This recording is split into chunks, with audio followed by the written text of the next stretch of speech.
Always have to remember to push that go live button. I tell you, forget to go live, you're not going to be live. Always have to remember to push that go live button. I tell you. Hello, hello, hello. Forget to go live, you're not going to be live. Always have to remember to push that go live button. There we go. We got to kill that. Hello, hello, hello. Forget to go live, you're not going to be live. Always have to remember to push that go live button. There we go. We got to kill that. Hello, hello, hello. Forget to go live, you're not going to be live. Always have to remember. So the echo go away. That's important. There we go. We got to kill that. Hello, hello, hello. Forget to go live, you're not going to be live. Always have to remember. So the echo go away. That's important. You go in store for us. Hello, hello, hello. Go in store. I'm missing half of that sentence. The echo go away. What you go in store for us. You go in store for us. Go in store. There's got to be more to that sentence, right? I'm missing half of that sentence. The echo go away. What you go in store for us. So Facebook. There's got to be more to that sentence, right? Facebook. There was a question on so the Exton page on Facebook. There's got to be more to that sentence, and it has to do with getting the gain staging right on a mixer and for a speaker setup and the best way to get the most volume out. So this works with any staging right. That's not just this setup, that's any setup. So in today's video we are going to talk about so this works with any gain setup right. Now the thing is whenever I go to do a video and I've so in today's video we are going to I like to spend my day Googling, YouTubing, whenever I go to do a video and I've so in today's video we are I like to spend my day Googling, YouTubing, whenever I go to do a video. Oh no! And I've so in today's video we are I like to spend my day Googling, mute this, YouTubing, whenever I go to do a video. Oh no! And I've so in today's video we are I like to spend my Googling, mute this, YouTubing, whenever I go to do a video. Oh no!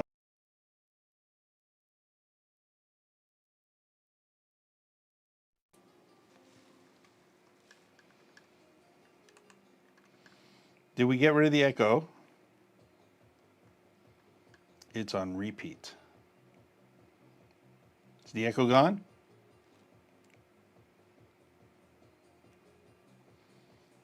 I'm waiting for a thumbs up on the echo's gone before I go tuck it. Oh my gosh, still there. Okay, so it's okay now. Now it's okay. It took a second, but we caught up. Okay, so now it's gone. So, all right. Somewhere there was a hot mic on and it was causing a repeat. I think I had the video stream on there and I can hear it. So we'll make sure that doesn't happen again. Sounds good to me. Okay, everything's gone. All right, we'll start over again because, you know, nothing worse than just screwing the shit up all over again. Okay. All right. So, so we'll get back to the beginning. It's much easier to just start there. Easier for me to edit. See, when you watch things live, you don't realize afterwards what got cut off of this video. So take like 3. I got asked on YouTube. I didn't get asked. Sorry, not stand corrected. I've been asked previously, and I did notice it come up on the Facebook Exciton page, which was staging. People were asking, you know, how do I set up my mixer? Now, in their case, they had a Yamaha. I was going to pull it up here so I get the exact mixer that they were referring to, but it was definitely the Yamaha mixer. And the important thing is we're going to cover how it works. Now, I'm going to use it with a Harbinger. If anybody has any questions about a different type of mixer I should use, if I have it here, I shall use it. No, I do not have a Yamaha. Just timing, it didn't work out for me to get a Yamaha. So that's the important part.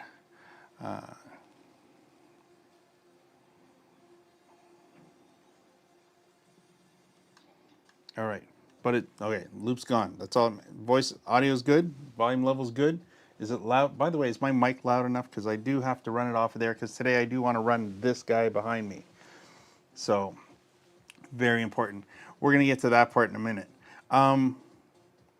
So the question on Facebook was how to set up the mixer with the speaker, get the staging, the levels set. So we're going to switch over and show you that I do have a mixer here. So this view here is so this way you can see when I turn up and down the volume on the speaker, and you'll amazingly see that there's very little work the speaker has to do, and I'm going to explain why.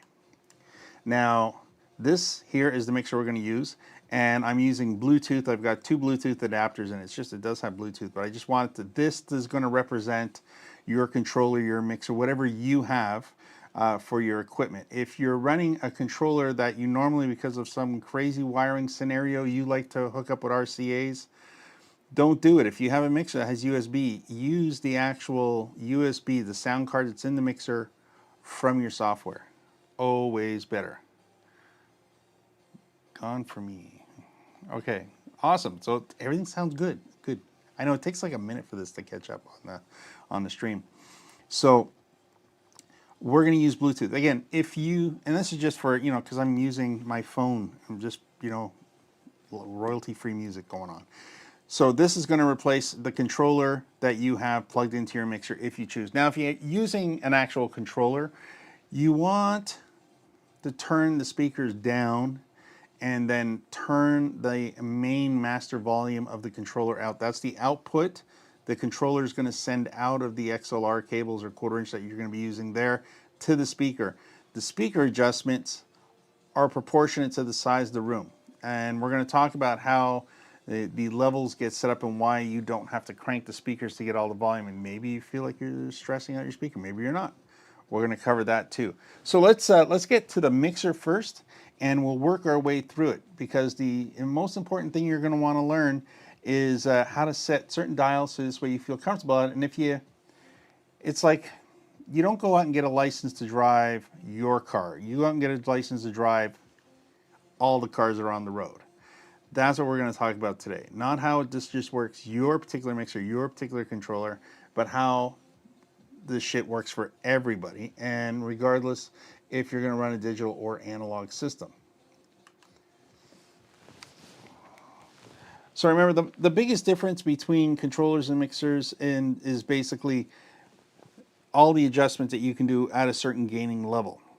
Now, when you have a controller, DJ controller, that is all line level. The whole thing runs at line level. When you plug a mic into it, the first thing it wants to do is has gain and volume control. It's going to pump it out at line level. Line level is the level that a mixer wants to operate at. So everything internally, this portion here, all wants to be at line level. So think about it, microphones are very soft, they're very sensitive, you can't hear them, you need to amplify them up, you need to get them louder, so this way they operate at the proper gain level. So what you want to be able to do is adjust your actual system so that's proportionate to that settings. So if you plug mics into it, of course you're going to have to adjust the gain levels up here to bring that up, and I'm going to show you what happens on our way down. Now, to cover what's going to happen here is these are all preset adjustments that you're going to make. You're going to make stuff that you like in your setup, and if you're not familiar with what's going on, we're going to cover that too. First thing is there's not a million knobs and switches. This is it. That's pretty much all you need to know. What's happening in this one row, it just multiplies across. Now, you've gone ahead and you plug your controller in. First thing you want to do is turn your gains down, because we don't need to worry about those on your levels just yet. Now, what you want to do is set your controller at, let's say, about a 50% or 6% master volume output. You want to be able to see full output or a constant unity. There's going to be a unity mark. It would say it in the instruction manuals, but that's what you want out of your controller coming into here. 50% should cover you. And you'll know that because when you come down to these dials here and the meter, that's where the magic is going to happen. Now, the first thing we're going to talk about is how do you know when you have a line level signal coming out of your system? How do I know line level is coming out? Well, if I have the gains down and I have myself set up with, in this case, I have pad buttons. That's these buttons here. Now, pad buttons are a system that takes away power from the actual input, especially when you're plugging in via XLR, because, of course, it doesn't know if it's a microphone, which requires super sensitivity and increase in gain, or it's a line level to start off with. So in your case, my case, it's going to be a line level. The only time you're plugging a mic into it and you're going to use it in a microphone setting is when you plug a microphone into it. Everything else is line level. Now, if you were in a band or you were setting up for house of worship or anything like that, you'd have a lot of mics to deal with, and that would be a whole different show. But this is how we're going to get this to a point for DJing use. And how do you get the most volume and clarity out of your whole setup? So at this point, what do you want to do? You want to take a look. Your gain should be down at the bottom. That's these dials here. Now this is important because this is what's going to make this signal line level. It's what's going to bring that signal up, so it's where we get a constant output of signal here. Now, this adjustment can be tweaked a little bit, but we're going to talk about what happens after that. Now, if you're blessed with a mixer that has compressors on it, well, I'll explain real quickly what this does. It takes the loudest things and squeezes it down, and it takes the softest things and stretches it out. So this way, your volume is a little bit more concurrent, more steady across the actual spectrum. So this way, you're not going to have these peaks and these lows. It just does that. Anything that's a certain dB above, it squeezes it down. Anything that's a certain dB below, it pushes it up, fills in the sound better. If you're using it with a controller, you just turn those right down. Don't worry about them.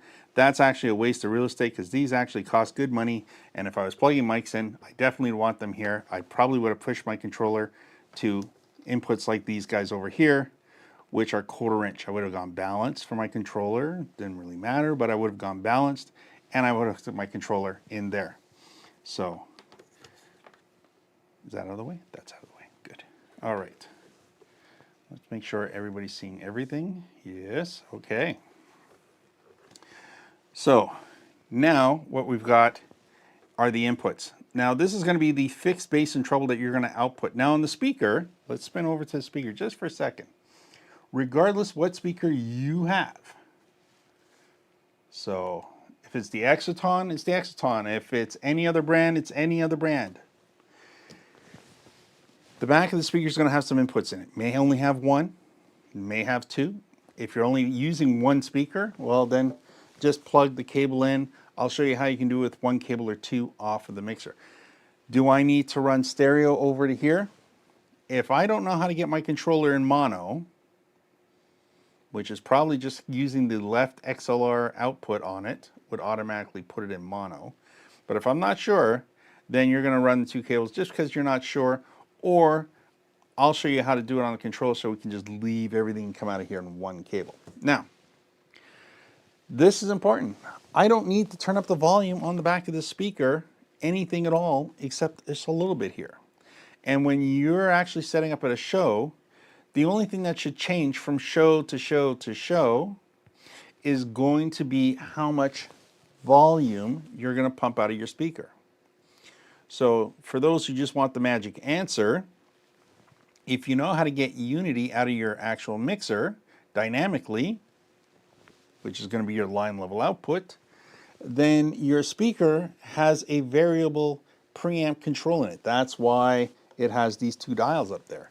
It's going to take the preamp, not the amplifier, the preamp, and it's making it variable. I can turn it down to virtually nothing, 0, or I can bring it up, and what I'm doing is when I turn this, I'm turning up what's going on here plus what I'm already giving it from the mixer or controller. So it's a cumulative. So when I turn this up, it's a cumulative. It's going to take what we have and bring it up together. So I want to make sure that I have a full signal coming out. Now a lot of people, including myself, I like calling it because we're so used to, like, you know, high def on our TV. We want to have a high def audio signal. We want to maximize the resolution, the detail, the richness out of the actual mixer. So this way, that's what pumps down the cable. That's what gets in here. Then all I have to decide is how big my speaker volume-wise is going to be. It's like how big do I want my TV to be? Amazingly enough, when you have a big speaker, you have the ability to make it small or make it big.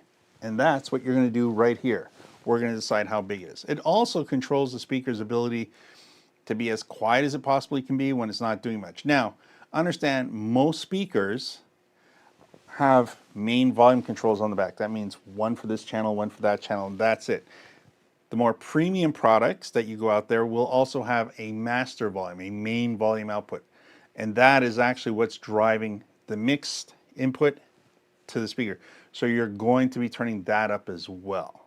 So if you're having a speaker that has both controls for each line input, preamp control, then what you're going to do is you're going to drive that up to unity, and then you're going to use your master volume to drive up the volume, cranking up the main mix out of the speaker. Again, what we're trying to do is get line level all the way to the speaker, and then just turn up the speaker proportion size of the room. So we're going to try it. We're going to see what that sounds like, but we're going to come back to the mixer and talk a little bit more about how to control that level and how to make sure we don't distort the speaker, and tricks on how to get yourself even more volume out of your whole system. Now, if you have questions, I'm going to look over and take a look-see. Later when I get a chance. I got a PMX 416, a V44, and the thumps. Okay, we can talk about some of those things, yeah.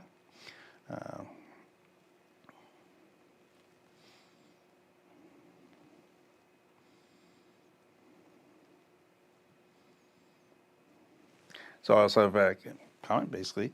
I thought I had gain staging down until I got the JBL PRX 812s. And I'd hit the limiter super quickly. Yeah, it is a triggering effect to getting the limiter. That's a good point. Now, some speakers are very super sensitive to that. A compressor would help you avoid the limiter because it'll pull down on the top. Now, at the same time, the PRX, if you read the instruction on a speaker like that, it has not just a limiter, but it has built into it a compressor built into it. So the light may start triggering, but it usually is pulling back and compressing the signal before it even gets to that point of having an issue. So am I going to open up a new store? No, I'm not going to open up a new store.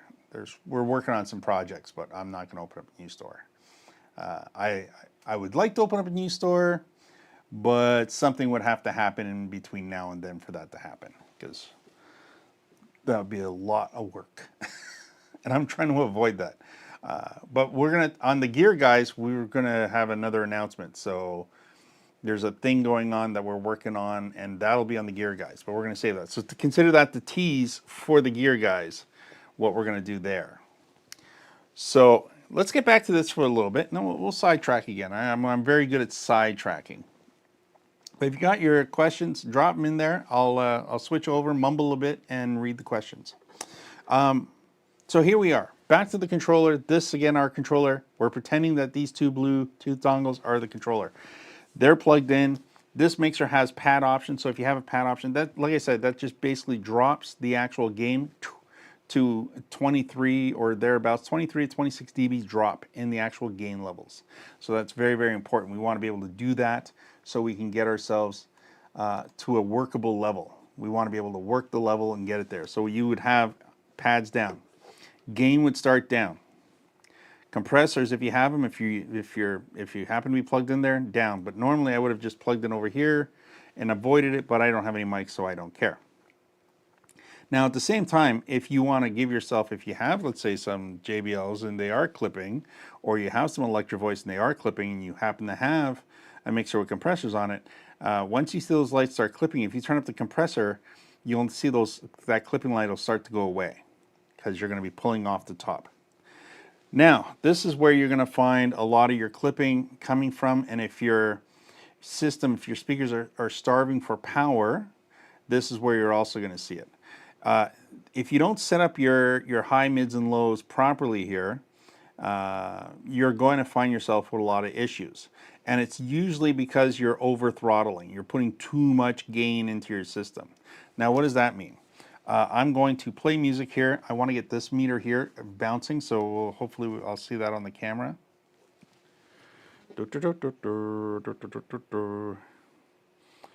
And yeah, it's still playing. Is it still playing? It's still playing.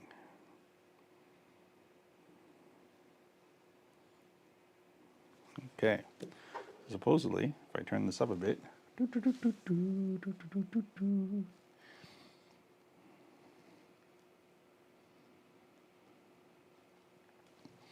First time I actually do this on my phone, thought, you know what, I'm going to play it on my phone. going to see what this is like. See if this actually comes across. That's on there. That's on there. Yeah. And okay. So I've taken the pads down, so we're going to adjust this. So if you're running everything in proper Unity, I should be able to turn these up right here, and I should go up here on Unity, bring this up to 0, and I should be playing music at Unity, but I'm not. So two things I have to check. One, I'm using a Samsung phone, and a Samsung phone has a line on it where the actual Bluetooth turns red. If I back up to there, that magic part right there between the red and the black, that is where this is not boosting up any signal yet. So that's very, very important. So if I'm there, it's not going to boost. Now, I need to make some adjustments. I'm going to play the music, and I'm only at minus 20 dB. Well, that ain't helping me out at all. I have no added bass or trebles to it, so I'm going to start bringing up the gains just a little bit so I can get this back to line level. Remember, what I did is I subtracted my 26 dB pad buttons, so this way I can get a full undistorted signal in here. Remember, because this can do mic or line. And if your mixer has a pad button on it, well, that's a problem. You got to make sure those pads are down, and then you're going to be all set. So here, we're going to turn this back up again. We're going to start dialing up the gains. Now, what am I looking for now? I got my levels all the way up, because this is, for everything I have, this is the loudest signal I'll ever have. And I'm not plugging any mics into it, so I'm not going to make any variations down here. And I'll tell you when you make a choice to turn this down, but for now we're going to turn this up. Now what am I trying to do? Get this up here.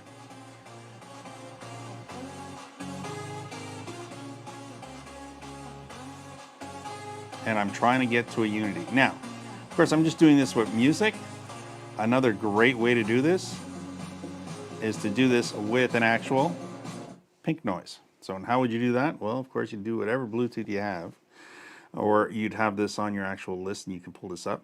But I'm going to try and find it here, because I did have it, but then James asked me to watch a video, which I thought was very cool and funny. I'm going to play this, and then we'll announce something on the weekend. So I'm just going to, let's see if I can. All the way up here at the top rack would be a super sick setup. What you could do about that when you're rocking like. Here we go. I'm going to play this. But I really like the sound of the RCFs, especially when it comes to the low end as well. So we're going to talk about this really quickly. One thing that I don't know if you can hear that or not. Is how you going to handle the cables. And so for me, we got cables lined up on the ground. We got tape, and there's really not much you can do about that when you're rocking like a podium style booth like this. And that's not a jab to the Bun booth or any other podium booth out there. That's just the way it is when it comes to speakers. You got to have cables for the audio. You got to have cables for the power. But one of these days, if one of these speaker companies can make a 15 or 18-inch sub that's wireless, Bluetooth, or battery powered and all that kind of stuff, this would be a super sick setup with no cables. Count me in. I'm buying that shit. Shut up and take my money. Now jumping back to the touch mixer really quickly. That's, I just thought I'd play that because I thought, it's definitely cool idea, right? Completely wireless, completely battery powered. That is like super crazy. Now, that's Justin, by the way, in case you're interested. Go watch Justin. He's got a whole video out there, and that's not what we're going to be doing here. We're going to be doing this. I'm going to go on my phone. I'm going to go and I'm going to search Pink Tone 4000 hertz. Now, if you want to listen to the most annoying sound ever, is 4000 hertz. Now, I would normally not recommend playing this as a tone. I'm just going to do it just for annoying sake. And that's what 4000 sounds like. It's super annoying. So what you normally do, not to annoy the shit out of everybody, is not play 4000 hertz. Because if you play that, again, it is super annoying. So what I'm going to do is I am going to instead play 4000 hertz pink noise. So no test tone, pink noise, and life is good. I can live with that. So let's, whoops, yes. I had this all set up. Then I had to watch that video. And dun, dun, dun, dun, dun.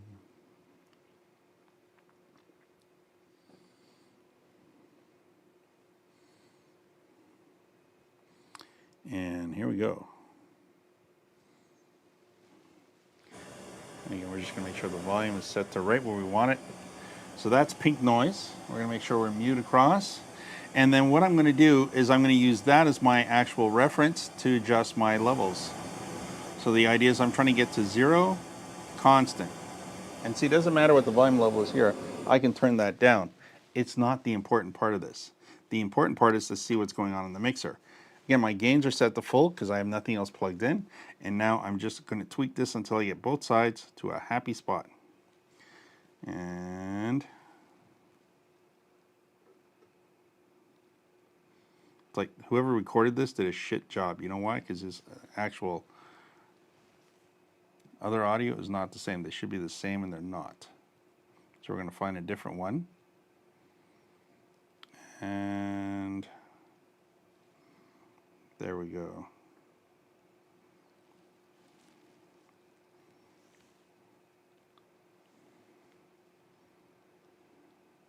Bounce this off one more time here.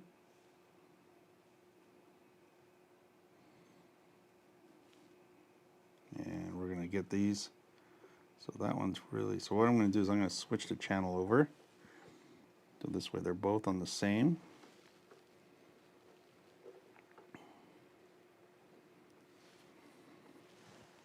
And I'm going to adjust these so they're both reading 0. So I'm going for 0 here. And these should both end up pretty much the same place. Because I'm not happy with the level of the pink noise is there, I'm just literally switching these around, swapping the left and right channels back and forth. You can do that. That's why there's pan. I can move the left and right whichever way I want.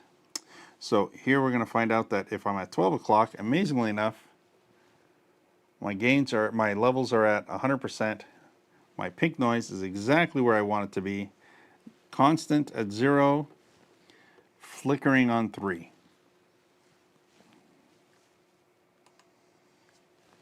So that's a perfect combination. If my phone or whatever your controller is, it's set up at unity, so it's not more than unity, it's not less than unity. Remember, unity is line level. That's what the controller, the dial, thinks you're at line level, okay? If you're pumping pink noise out at line level, 4,000 hertz, you should be able to set your gains up if you have your pad buttons down at 12 o'clock, and then you should be able to bring your levels up to 100% and be at 0 all the way at the bottom. So again, in my case, you couldn't ask for a better setup. Pads went down, which opened up the actual signal inside of here without distorting anything. I was able to set my gains now at 50% straight up the top, and then I was able to set my channels at 100%.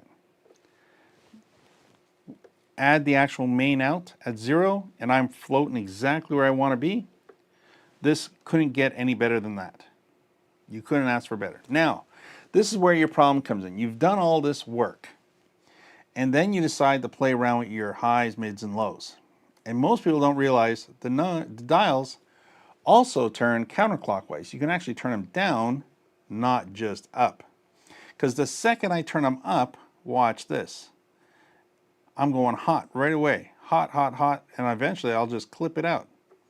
So this mixer is smart enough that at 4,000 hertz, there's not enough gain. Plus 15 is not going to get me to clipping if I'm at unity. But again, you can do this problem at all levels. Now, am I adding more bass taken away? Yes, I am. But the problem is I didn't do anything to compensate it. So if I want to add more bass and add a little highs, if I did this, if I added, let's say, I went from unity and that was plus 15, so I've gone plus 5. I need to back off a bit here. So watch this. I'm going to come here and I'm going to turn this dial, because I added here, I'm going to subtract from here.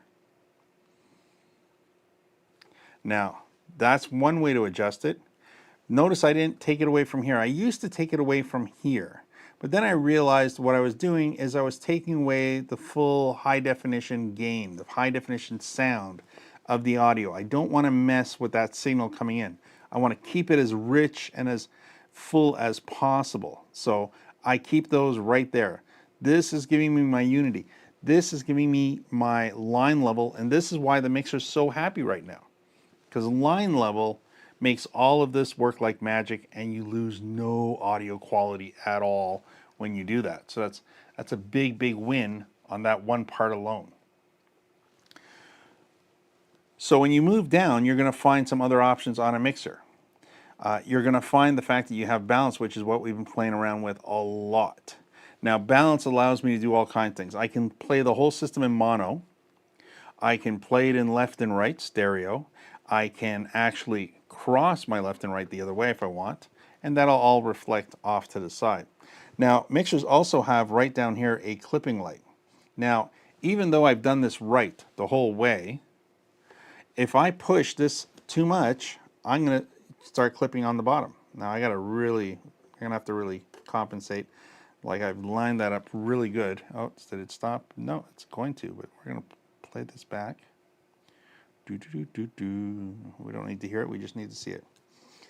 So we're not clipping here yet, so we know we didn't do that. So what we're going to do is we're going to have to find another way to exaggerate the system. Clipping light. Turn this dial more. And I'm going to have to give it some more volume from somewhere else because it's not music that's playing. There we go. So I've added just enough on my phone to compensate through the actual. Now the clipping light's on. What's happening on a mixer when you're hitting the clipping light? It's literally chopping off the top. Anything that's hitting the roof, be it bass, be it highs, it's just chopping it off. It doesn't exist anymore. So you need to make sure that that doesn't happen to you. And you do that by adjusting your gain levels, especially if you're full volume at the bottom, adjust your gain levels. Now, this clipping light is related to everything above here, not below, because I can turn this down here, and if this mixer is right, that clipping light should be responsive no matter what I do. And there it is. It's clipping away, even though I have no gain coming off the unit, because that clip light is representative of basically from the effects going up. So unity first, line levels all the way, and Bob should be your uncle if you do everything right. So here we go, here we go, here we go, and everything's all the way up. And remember, my phone was a little hot, so I got to back my phone back to normal. So if you're thinking, hey, hey, hey, he's hot there, my phone was in the red. Just one in the red causes red there. 2 in the red causes 2 in the red there. 3 in the red causes me to get right up into the clipping range. It's solid. I'm getting close. So I'm going to back up on my phone. And you remember, find that spot. Red, no good. It's great for your headphones, stuff like that. But the black level, turn it up 1. Red, turn it back down 1. And then you'll be right back at unity. That's if you're using your phone. Now the same thing will happen if I go and use pink noise on my controller.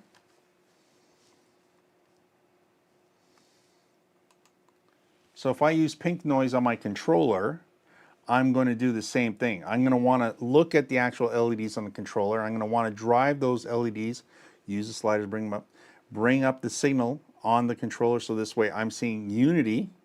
Then I'm going to turn up the master volume. This way I'm maxing out that actual channel. So this way the channel is as loud as it's going to be without distorting.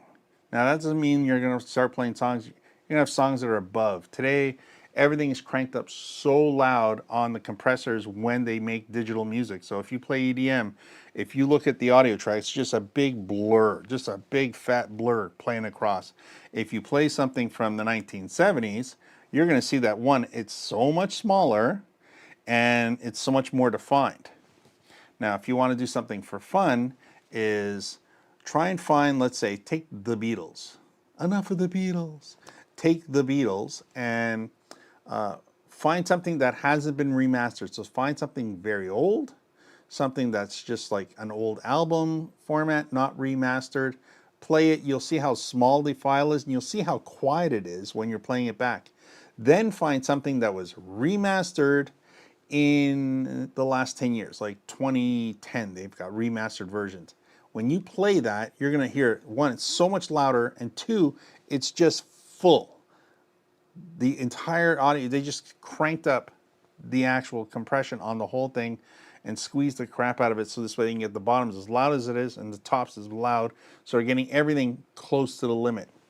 So you do have to watch your main outputs when you're dealing with your controller and the type of music you're going to be playing, because that's going to be reflected onto your levels coming off of here. And then again, that's all just what you're going to set up initially. So here we are looking at that. Let's just look one more time at the high, mids, and lows, because this does play into a lot of what you're going to be doing. Now, the high, mids, and lows, I've set up the whole thing. If I don't want to go overboard and I do want to make some small adjustments, I can do that by actually removing, minusing. So if I want to turn up the highs and the lows, it's that standard rock pump with the lows and highs going up. You don't have to turn up the highs and lows, just turn down the mids and it'll do the trick for you.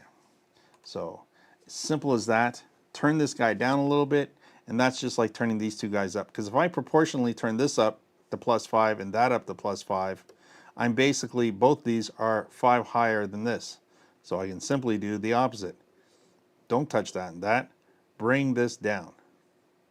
Now, why would you do this? Why would you turn them up instead or compensate? If you're doing that, is because you're in a room with a lot of people in it, a lot of people on a dance floor. You're going to have to bring the highs up to compensate for the room being so dense with people. You're going to have to push those highs a little bit more on the mixer. And if the room is very thin, so you only have like 20 people on a dance floor and you want to compensate, you would then add the bass on here, so this way you can create more deeper end closer to the dance floor with less people in it.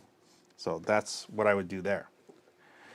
Now let's see if we got any questions, and we're gonna go from there. Like I said, staging the whole thing. If I had a microphone plugged in here, I would set up my microphone first. So I'd be all crazy about my microphone. I want to get my microphone at unity. I want to get my microphone as loud as possible. And then I'm going to do the same thing. Then I would work across back to these guys. Why?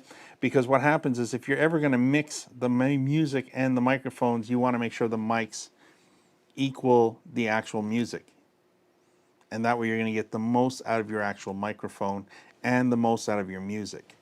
If you were setting this up, if you had somebody show up and they said, oh, by the way, today I just wanted to drop this on you. Someone's got a piano. They're going to be singing a song. We want them to play through you. If you have a mixer, you can do that. You can have their actual keyboard or instrument plugged in, and you can also plug in a microphone for them and use the exact same technique that I just explained to you now to get them all set up. Then do your controller. That's why I normally put the controllers off to the end. So if I put the controller over here, I can have anybody show up and want to plug in, and because I know how to actually set up a gauge staging system, so this way I'm going to get good sound out of the system, I can set that up even for them. Just remember, instruments, you need them to be able to practice a little bit, you need them to be able to set up a little bit, and then you're all set to go. I wouldn't be too shy about it. It's easy enough to get the microphones. It's not just to crank up the volume. The gain, again, we need to get that mic level up to line level, and then we need to worry about the rest. Because if we don't make that microphone hot enough up on top, so this way we get a signal out of it, you're not going to hear it in full detail. You're going to hear a lot more whispering sounds out of it. You're going to be very hollow, or it's going to be a lot feedback because you haven't set the gain level on it. So this way it comes out at a nice line level. So you've taken that mic, which is way down here, and you've brought it up and matched it up. Now you can add to it, no problem. So in my case, I'll, on the mixer, a lot of times, depending on which microphones I'm using, I don't think I did it today, but normally, for example, this microphone here, I would normally take the EQ and just bring it up a little bit, just throw a little extra bass in there, just because I find this microphone versus, let's say, a condenser microphone is lacking a little bit. So that way this brings back my voice to a more natural level that I prefer to hear myself, so I don't sound like a wah, wah, wah, wah, wah. Do that for your guest. If you can make them sound a little better than they do, because everybody knows, oh my gosh, she's got such the whiny voice. If you can fix that voice a little bit for them, you're going to go a long way. It's all about making them happy, right? If you make your guests happy, if you make the people you're there working for happy, how you made them happy, nobody cares. The equipment you use to make them happy, nobody cares. The fact that they sounded good and they enjoyed themselves and everything came across the way it was supposed to, that's all that matters. As long as you can get across the finish line with a smile on everybody's face and a recommendation, you've done your job. All right. So I'm going to see here if we can talk about a couple of other little things. And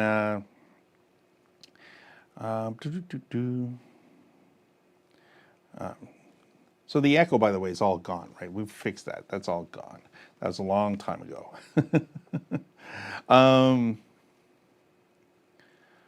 So Sky's got, he's got, when you get a chance, I got the PMX 462. He's got the V4122 and the VS and the thumps. Wow, that's an awful lot. And what, are you trying to hook that all up together? Are you using, let's say, the thump 12 as a monitor, or is that all just one big system? So Sky, if you're still there, let me know. So, and yeah, so back with the JBLs so as well, the PRX 812 is kind of like the same thing. People end up with these problems on their Electro Voices, on some of their other speakers, where they're seeing their limit lights come on pretty fast. If you run your control through a mixer, you then have some control options there. And if you're lucky enough, you have a mixer that has compressors on it, you can make that go away a little bit better. But you're also going to make sure you get the maximum amount of preamp level, not more. We don't want to go 110% out of the mixer into the speaker. That'll trigger the light much faster. But if we have a weak signal coming in, this is where we end up with a lot of problems. If we have a weak signal coming into the speaker, then we have to compensate with the speaker's volume. That's like driving around in a car in second gear. Eventually, it's just going to start to overheat, and that's the same as seeing that limit light. It means we're pushing everything we got into it, and we're just crushing it.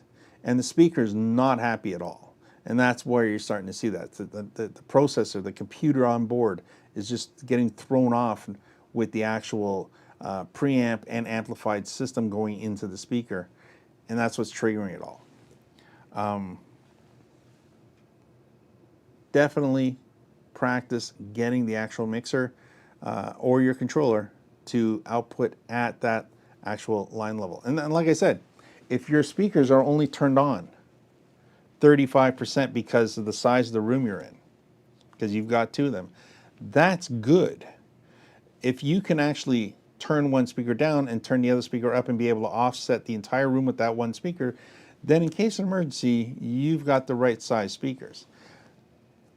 But if you have to go on the back of your speakers and you have to turn them up to 75% and you don't know if you're running at unity out of your mixer, if you're not running at line level out of your mixer, then you're going to be running into some trouble there, because you're going to probably miss out on how good it can sound. So remember, I'm not crazy about what these levels are unless you're turning them up too high. And if you don't have a mixer and you're over here and you're like cranking these guys up because they have to be up like 75%. Now, this is another thing that happens. If I'm down here with this alto speaker, it's a perfect example. If I'm down here at 50%, this speaker has a very soft hiss. And I can play an awful lot of music on that. I don't have a problem with that. If I come over here, I can just, this is a 10-inch. This will just be thundering, no problem. So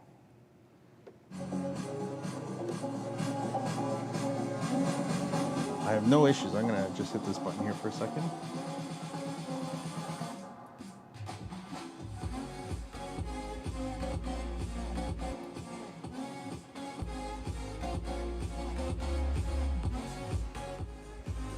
So that's on. Now, I can't turn up the mixer, so I'm not getting a full rich sound. So I'm going to turn this guy down, both these channels down here. I'm going to turn them right down here. Now, the nice part is in a quieter space, lower on the speakers better. Now I can bring up this guy. Now we're taking advantage of the speaker's full power capabilities.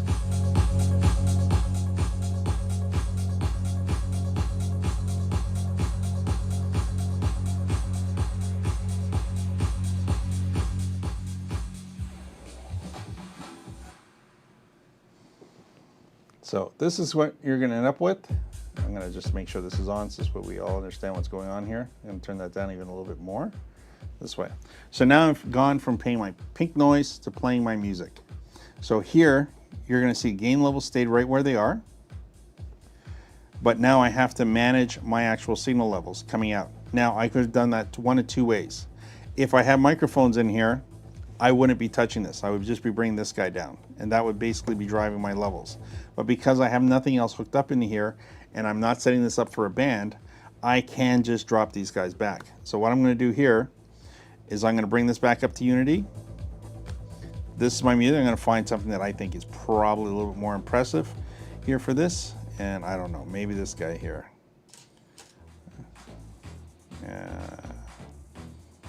Let's see. Pumpkinhead. That's all I remember is what the thumbnail is. So if I play this here. If I had these gains up too high, right away I'm blowing it. That's a perfect example. If you see this song's actual sound wave, it is completely blown out. I'm gonna see if I can't make this. I wish I could make that stick out there, but I can't. But that's the sound wave is just full solid on the bottom. Like that is fully expanded. That is ridiculous on how much. But they want to make that song sound, because for some particular reason, a louder song is a better song.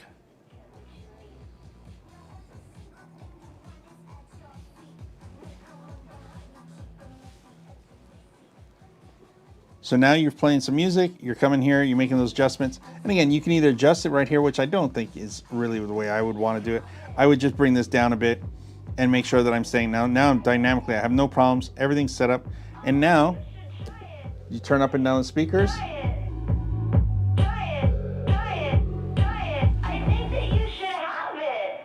And that's it. That's as easy as that. And again, you're going to get a great sound out of your speakers, and you're going to get a ton of volume out of your speakers without the light coming on. Best thing. And remember, if you had somebody playing country music on it and just a live band and it was all set up, Evolve 70s, Evolve 90s would just crank up louder and louder and louder, because nobody's sitting there using compressor. Nobody's digitally creating music that's just going to blow it, the whole system up. So that's a big difference in what's going on. So again, I like having it set up this way. The most important thing is always remember, hi-fi, we want to have the most high definition audio signal coming into the mixer right off at the top. Then we basically can work the mixer the way we want after that. Let's go through. So yeah, okay, so we'll go back to the first question because I got the answer for that now.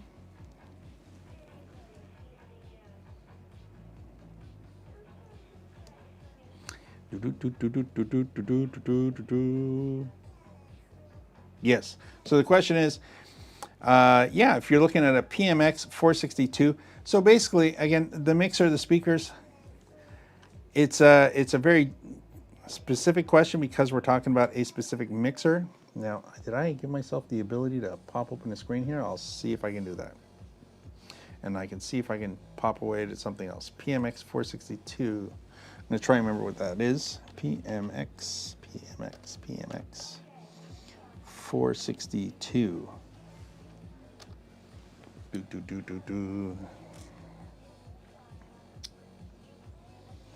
And PMX, that's a very small mixer, but now this is a neat mixer, by the way. I like this mixer, okay? It's the smallest mixer with, I kid you not, subwoofer control. Let me see if I can pull this up. I've said this before about Pyle products.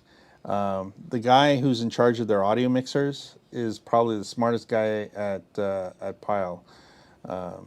This guy really knows his shit. And here we go. Okay, so I can, oh, wow, look at that. I didn't even have this ready, and look, it's all ready there for me. So this mixer you're looking at, okay? The novelty, if you look, see the output, there's two mains, left and right, and there's a sub, and that's not sub channels, that's subwoofer output.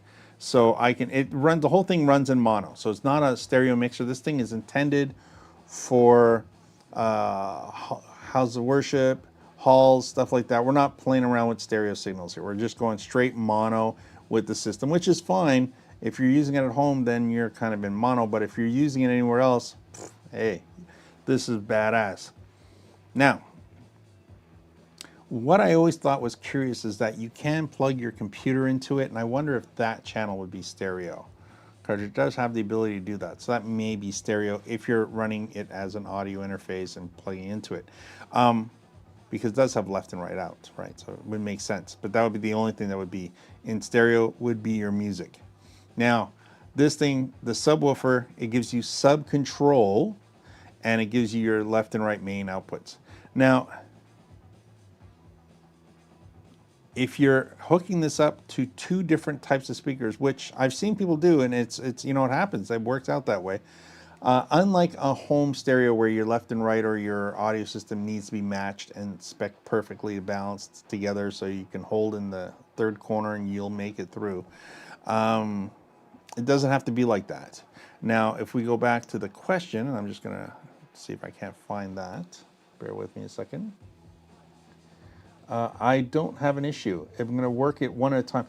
You will have to plug things in separately. So if you have two speakers, you're going to set each one up separately, because hopefully you're using one as a main and one as a monitor. That would be my way of doing that. So I'm going to get back to, let's swap this over one more time here.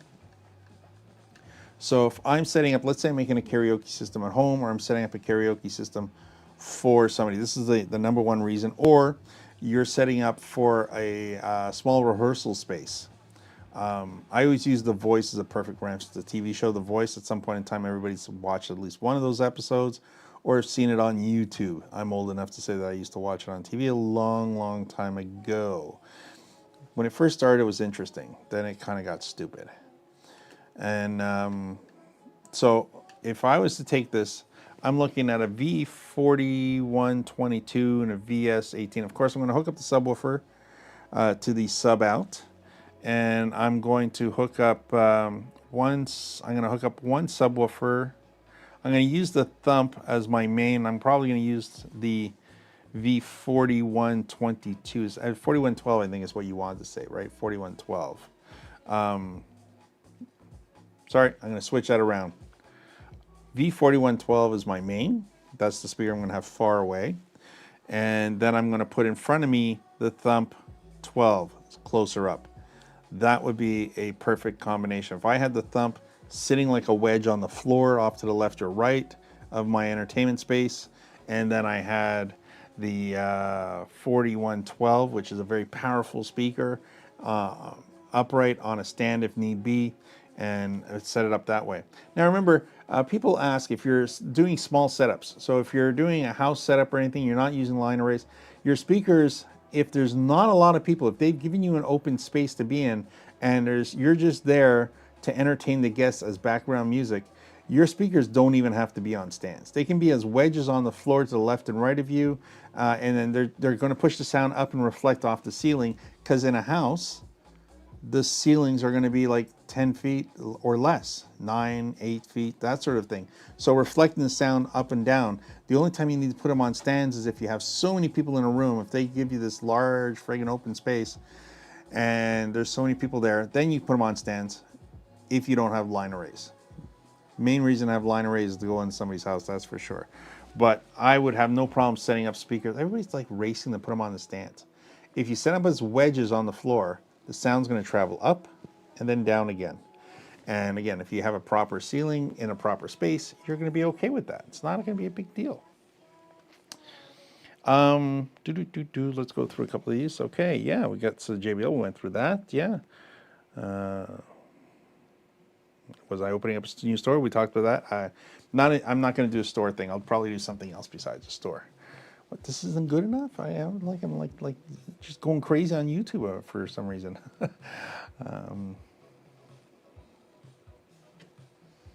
So here's a good question. Now,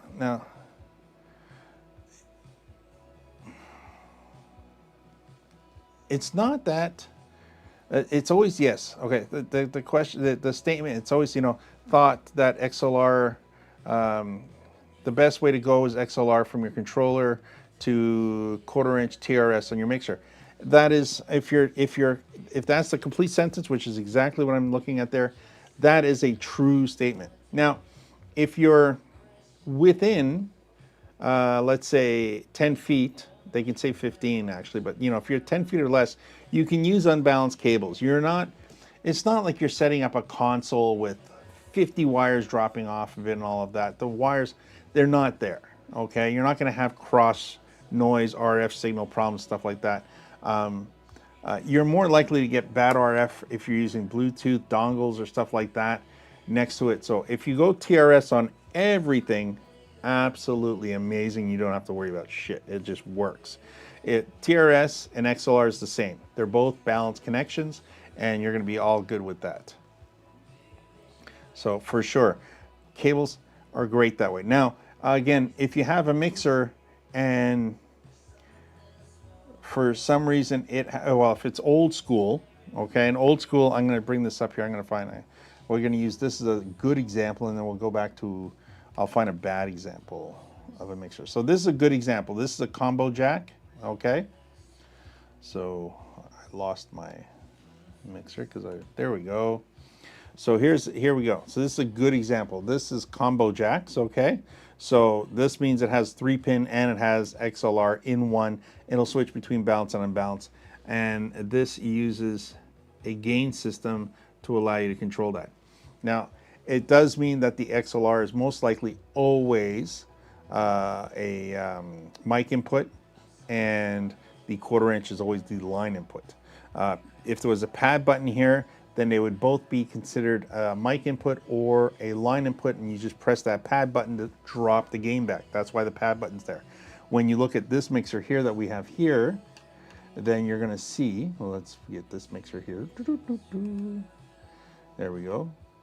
So if we go here, that button there, because it has a pad button on it as a mixer, you're gonna be able to use this input, regardless if it's a 1/4 inch or XLR, as a line or as a mic. Your choice. If the button's up, it's going to be for a mic. If the button's down, it's going to trim back 26 dB and it'll turn into a line input no matter what you use. If not, by all means, use the 1/4 inch. And if you're buying cables, buy the balanced cables. If you have unbalanced cables, you have unbalanced cables. But by using these guys here, you'll be able to plug right into the actual unit. And these are always treated as line inputs, line level inputs. Now, if somebody has a guitar, this mixer here happens to say the word high Z. Usually that happens on these guys over here, but here Mackie went and said, we've got all these $50 compressors. This is $200 worth of compressors over here. We're not going to put our high Z here and waste one of these compressors, because these are always used on mics. We're going to put it over here in a smart way, which is only on this channel here. There's a line, so you can plug it in there, hit that button, and it's all set to go. Again, just another smart thing, because they know they deal with almost everybody who buys these mixers are either DJs or in a band, and that pretty much covers everybody, house worship. But they know a lot of them are buying it for their guitars because, well, guess what? Harbinger's part of Guitar Center, so of course the keyword being guitar, and that's the smartest way to probably do it. Now, if you're looking at an older school or a more simpler setup on a mixer, I'm going to try and find that here for you now. And we're going to have, that was like the mixer I had the other day. Do I still have that here? No, I put that away. That was the one I tore apart. I think that one had, yeah, that one did have it set up that way. So let me try and find here. I'm going to go, best way to do this is we go here, spin this out here. Here, by the way, is a Yamaha, which also, see, pad buttons. Very, very important. And high-pass filter, which is 80 hertz. Of course, if you're DJing and you've plugged into that, don't turn that. That is a feature you use for the microphones. Takes the boominess out of the mics. So let's find mixers here. We'll just go mixer. Hopefully that doesn't give us blenders as well. Yes, of course, you know, when you don't use the word audio, what do you get? Mixers. Bingo. Let's fix that. There we go. That's much better. All right. So this mixer here is a perfect example of what we're talking about. Okay, come on. Let's look at this guy. Make that picture bigger. So here we are. This has your standard mic inputs on top, and then your line inputs are 1/4 inch at the bottom. And that's okay. It just means they don't need to have a switch on it, nor do they need to have a a pad button to control that option. The XLR will always be my mic, and the 1/4 inch will always be my line. Now remember, the line, it can be balanced or unbalanced. That means it can either be TR or TRS, tip ring sleeve or just tip and ring. So that's what's going on there. I like the other because then you get more options out of the whole thing, and you can use any cables you have. Much easier setup for that. And yeah, that's how I look at mixers. So nothing wrong with this, except you need to make sure you match up your cables. If you have a mixer like this, the one that I've done, I did a review on this one not too long ago. If you have one like this, see, again, pad buttons. Now, they don't call it pad buttons. They actually just say 26 dB. That's the numeric version of a pad button. That's calling it the way it's going to be called on that. But that's exactly what that does. Very, very smart.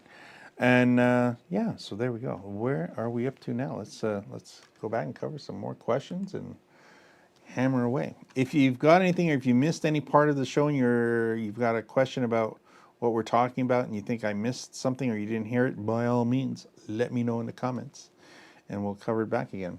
So let's get back to here. Let's get back to there. And yeah, where are we with this? So we've done that. We've covered that one. We've got that. Okay. I'm not as fast with the comments as James is. James is like, that's why when we do the gear guys, it's like and then we needed like a third guy to be there on the show too, eh?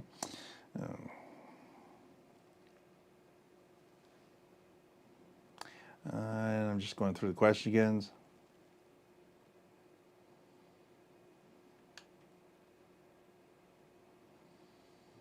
Yeah, so Rick again is just making a comment on, looking for extra bass, and yeah, didn't realize how much. Yes, mixers can really control how much more bass you can get out without distorting the end product, because that's really, really where it's all about.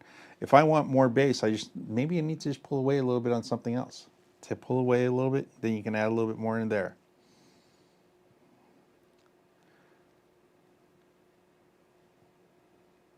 So Rick's asking, does the mixer have a mono left? Oh, so I'm not sure what the mixer have. Mackie mixer. Does the Mackie mixer have a mono left? Yes. Most mixers, if you do not plug an XLR cable into your right output. So if I don't do this, okay, and I only actually plug in when I'm looking at these channels here, regardless of the brand. Oops, I'm sorry. Let me make sure I got the right drop down here for you because I want you to see that. Okay, so if I'm only going to be plugging one in, my left channel is the channel you always want to plug into. Think of that as being when the guy decided to add a second speaker to the oldest mixer found on the planet back in whatever 1920 and said, we're going to make 2 channels. It's going to be like the best sound ever. And think about it, some guy figured out how to do that on a record. And they decided that the first speaker was probably on the left. You know what would be better than just having that speaker over there on the left? If we put another speaker over there on the right. And so thus the right speaker was invented. But on a mixer, you still had the left channel as being the original mono channel. So I always believe that to be the story, that the guy who was making the first mixer and decided that we're going to make the left channel mono probably went and said, well, I've got only one speaker and it's on the left, so we're going to make that the mono channel. And when we invent the right speaker, we're just going to make that the right speaker. So I kind of figured that. Now, if you go ahead and plug 2 cables in, or if you plug a cable into the, now this is novelty, if you plug a cable into the right, excuse me, if you plug a cable into the right it's only going to play on that right channel. If you plug it only into the left, it will give you the option to have it on both channels. Now, if you take it and push it, if you want to plug on only one, you're going to have to plug on the right and just have it come at the right, but nobody usually does that. And people are just mostly looking to find out, I want to play on both channels, or I want to play on one. And yeah, that's so yes. So I'm not too afraid to say that pretty much every mixer that I've seen works that way. Kind of like the given rule of thumb. And yeah, so I'm just going to try and read this out here. So this guy's got the V4112. We answered this question, I hope, but we're going to read through it and see if I actually got it. And I thought my 12 on the left and right with sub on the sub out. Main question is, are on the mixer no numbers and hints?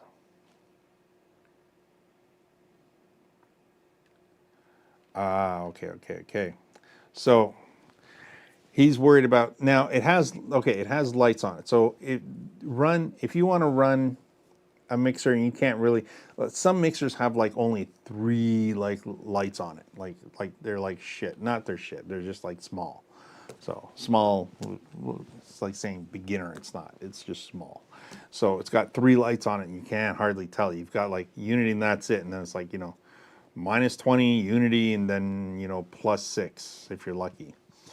So work the same way. Start with the pink noise at 4,000 hertz and work your way that way. Same system.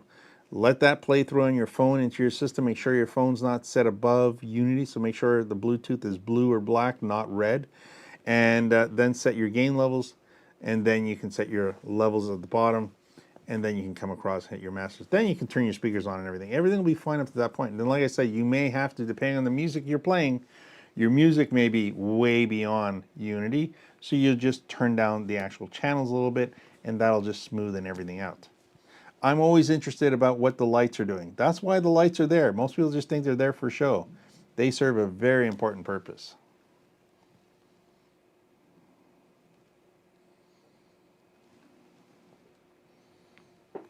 By the way, thank you, Sky, for the, learned a lot already. I appreciate that.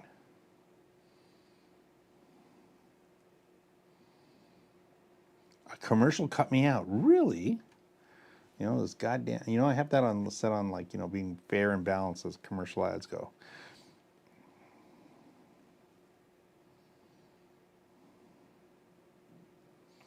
You know what? That's he's got a. This guy made another comment.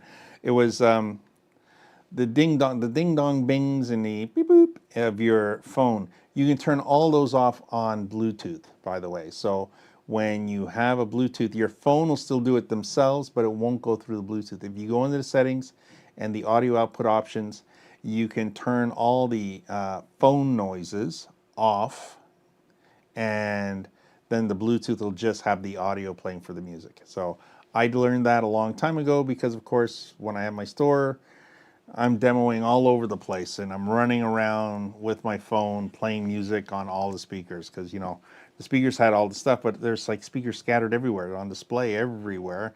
And of course, they're all by themselves and you got to be able to just turn your phone on, play something that the customer wants to hear. So yes, you can turn all that off on your phone in the audio settings for sound effects and sound settings, and just have that on your phone, not be on your actual Bluetooth. And we'll move on. Question, yes. So Sandy, smile face, thank you, I appreciate that. Or straight face, I'm not sure. I think it's more like a straight face. And we'll go through. So Sam,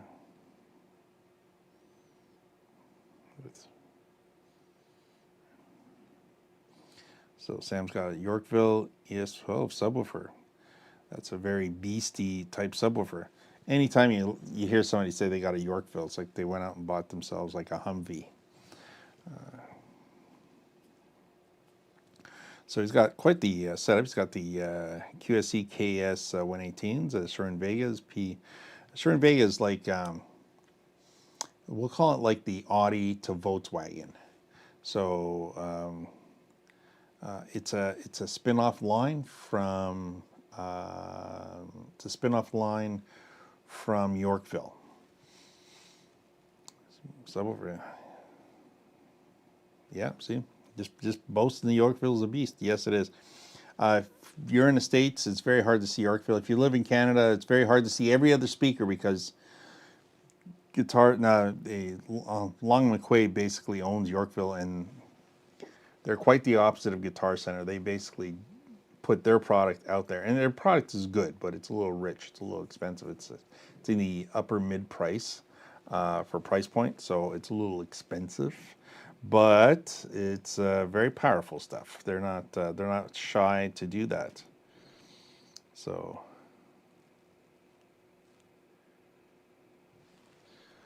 I got a question. Power barriers to mic, receiver, dongles with 1/4 inch plug. Now that's a good question. So Ian's question has to do with all these little funky things, right? Battery powered mic receivers, dongles, 1/4 inch plug-in jacks, provide line level or mic. Most of them are line level at the point they go in, unless they're only receiving. Sometimes some of them just only receive a very low gain level off of them because of the other end. So if you're using, you have to make sure you hit the switches right. If you're using the like I'm using here, if you're using products like X5, for example, if you're using an X5 product like this, it's very important that if it's a microphone X5, it'll have a switch that usually says aux or line on it, or line, mic in line. So make sure that the transmitter's set in the actual input that you're plugging into it. So if I was plugging this into a microphone, this isn't the microphone one, but it looks exactly the same. If I was using it on a mic, I would definitely switch to mic, not line. So this way the other one would hook up properly. But as long as you do the switches right, you're fine. At the same time, I'm going to say that most of them, whoa,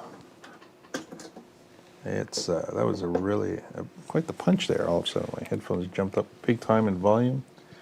The mic also jumped up big time in volume. Hopefully that's just me and not anything going on out there. Okay. If it sounds bad, somebody will tell me. I'm sure of that. So yeah, and all those adapters tend to be line level, tend not to be mic, even if you think they are. It tends to run into some problems if you're taking an XLR that's a line level and you have a mixer that has 1/4 inch jacks and XLR inputs, because those tend to be specifically dedicated for mic and line. So you definitely want to be watching that when you hook up that equipment there. So that would be my biggest thing. If you have a piece of equipment that's XLR and you have a mixer that has XLR and 1/4 inch jacks on it, that can be problematic. Then you want to go out. Funny enough, these guys, Baffle, which I thought, I can't even pronounce Baffle. We're gonna call them Baffle because anything else just sounds silly. They came out with a 1/4 inch version of the same adapter that we're using here today for that purpose. So this way it's being plugged into a portable amp, like a guitar amp. It can work on that, and it'll also work on older mixers that have 1/4 inch and XLR separate, not combo jacks, no pad buttons. So there we are with that. Okay.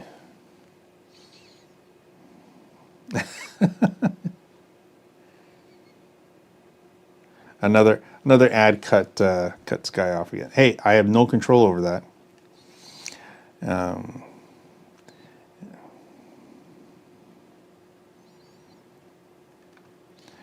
So yeah, so again, Sky's going on with the mixer doesn't have it. Yeah, I think it has 3 lights on it. It's very complicated. So again, if you're buying a mixer, buy a mixer that has lots of lights on them. But doesn't mean you can't buy a smaller one just because you want a smaller one. It just means it's going to be a little more finicky to set it up. Right. So I need a 15-inch sub for my setup. That's what I said. I think that's, yeah. We were talking. That's a.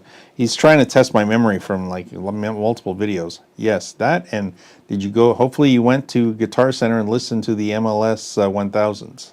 I know you've got the 4412s, but give it a try.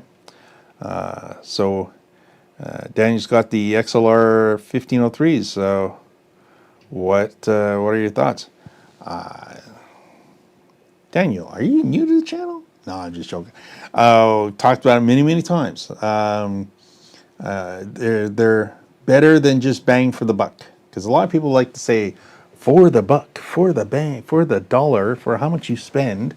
They're pretty good. I think they're better than that. On purpose or by accident, they got everything right. They might have missed a little bit on shielding their amp plate, or maybe their capacitors could have been a little bit bigger. But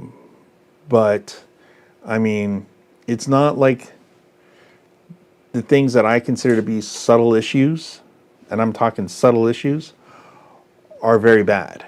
I think they've done really well. I think they give DJs and people who want to play EDM and want to play any type of music that has a good solid amount of bass in it, and a large over compressed audio track to it, which is pretty much everything today. The ability to do it without having to spend $1,500 if you want to do it with a column array. I like column arrays in quieter and smaller environments than point source speakers, because to get a very good point source speaker, you have to be very particular, because when you don't have a lot of people, the speakers tend to be a little bit more noticeable, unlike a home theater surround sound system, which is very quiet when not doing anything. So the 1503, I think they did a really great job. I think they've got a lot of other companies thinking twice about the market. Also, the best way I can kind of put it in perspective is like, you look at Harbinger at Guitar Center. That's the parent company, is Guitar Center for Harbinger. So Harbinger has to run and be profitable all by itself, but they don't have to sell it to other companies to make money for themselves, and then that other store has to make money on top of that. That means the price of the speaker would get proportionate. So here's Harbinger, they buy the speaker, they sell it for X amount, that's their money. That's what they're going to do. Then they sell it to a store, and the store needs to make money, so now the price goes up even more. So now the price is all the way up to here.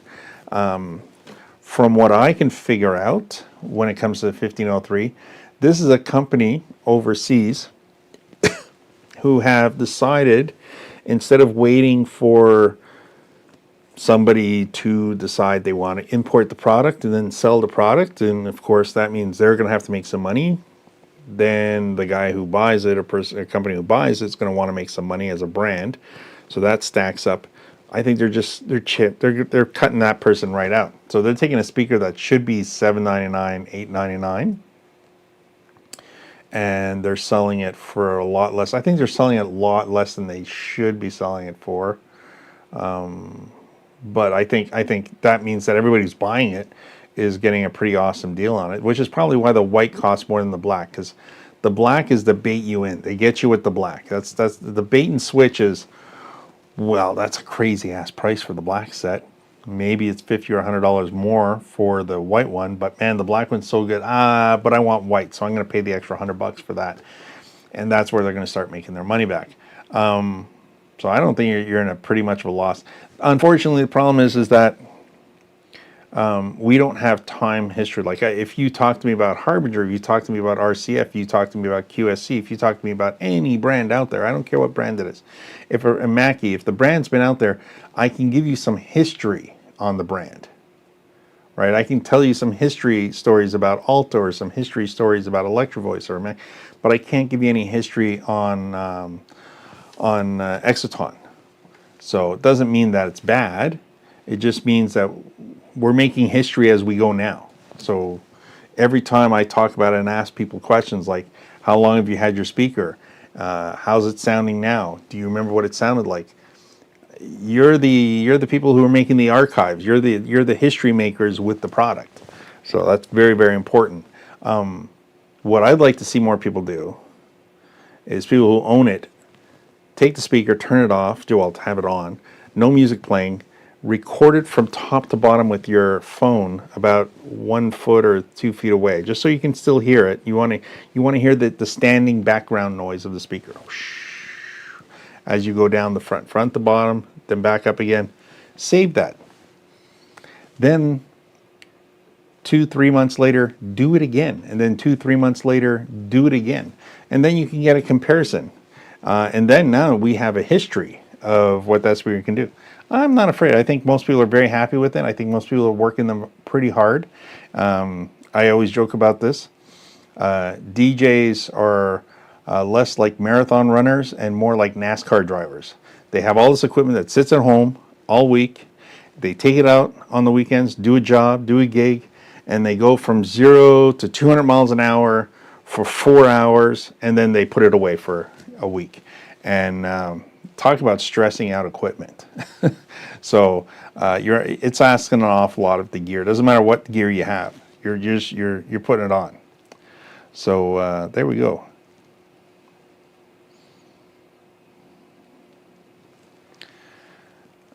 So a question. Yeah, so rave all about the QSE touch mixer. What does touch mixer have that a regular mixer doesn't have? A pain in the ass. Okay. So there's a new, so we've gone to digital mixers, and now we're looking at, let's see if I can bring, I know that Alto makes a non-slider, so I'll see what QSC is offering. I didn't realize that QSC had a mixer like that as well. So QSC has it, or just QSC? I'll be honest until I see it.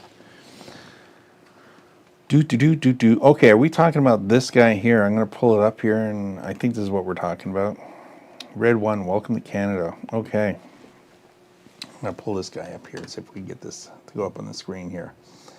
So, I don't know. Yes, okay, this is it. This is all, it's cap active screens. Okay, display and transition.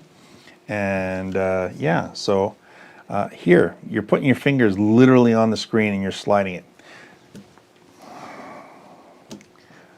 We're become that dainty. That's a Gen Z thing to do, you know, sliding. Now, it's a pain in the ass if you're trying to do something on the fly, because try doing something very specific on your phone or on a tablet that's touchscreen. Does it work? Is it cool? The screen is endless. It can be as many knobs, buttons, dials, sliders as you want it to be. That's the best part. But I can do that with an iPad and an app. I don't need it to be on here. Now, this mixer probably has an app that comes with it and allows you to do all of this on the app. So they went, well, why are we going to put a whole bunch of knobs, dials, and doohickeys on here? We'll just put another screen and run the app on the actual screen. Excuse me. So that gives it a lot of convenience. This is something I like seeing when I have it on a speaker or have it on anything like that. The touch mixer is just a very nice piece of hardware to have because you don't have all the extra sliders.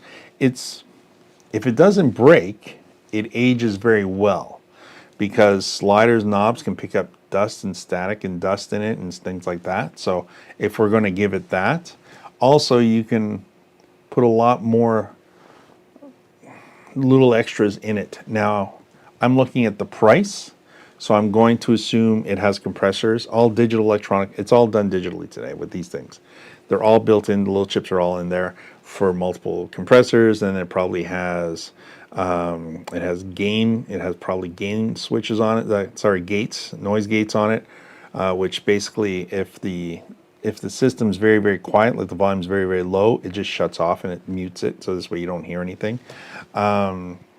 It probably has peak on each channel, and then it has a lot of things on it, which makes it all very cool and fun to have. And like I said, probably also runs on an app, so you don't have to be in front of it. But it's a set it and leave it system. Once you set it up, you're going to lock it, and it's going to stay like that. Because adjusting it on the fly, a DJ not so bad because you do a lot of controller work, so you're kind of used to doing things with your hands and you memorize and get a repetitiveness to it. But on this guy here, if you're in a band, this would be like horrible to do. I usually recommend mixers with sliders on it for anybody who's going to live interact with the mixer, because usually the colors of the sliders are brighter, more noticeable in the dark, and they're easier at a glance to reference where they're at. So I think this is absolutely super cool. I'm sure it does a shitload of stuff, which is really, really neat. But at the same time, it's a lot of equipment. For a DJ, probably over the top. Probably over the top. I mean, this thing here for a couple of $100 that I'm using is probably more responsible of a piece of hardware. The other thing's cooler, don't get me wrong. You know, you buy that, you buy the QSC, you buy the Alto. Alto's like half the price. Super cool gear to have. If you just like having cool shit, that's really nice. But it's going to come with a price tag. And like I said, it does do a lot of things. I mean, I look at it, it does a whole shitload of things. So let's go back here. Oh, we got an Aaron. Hello from Calgary. Hello, look at that. Somebody else from Canada. So he actually probably knows the website I was just on. And I'm just going to make sure. There are so many comments have blown up here since, yeah, Sam. So is there any output differences?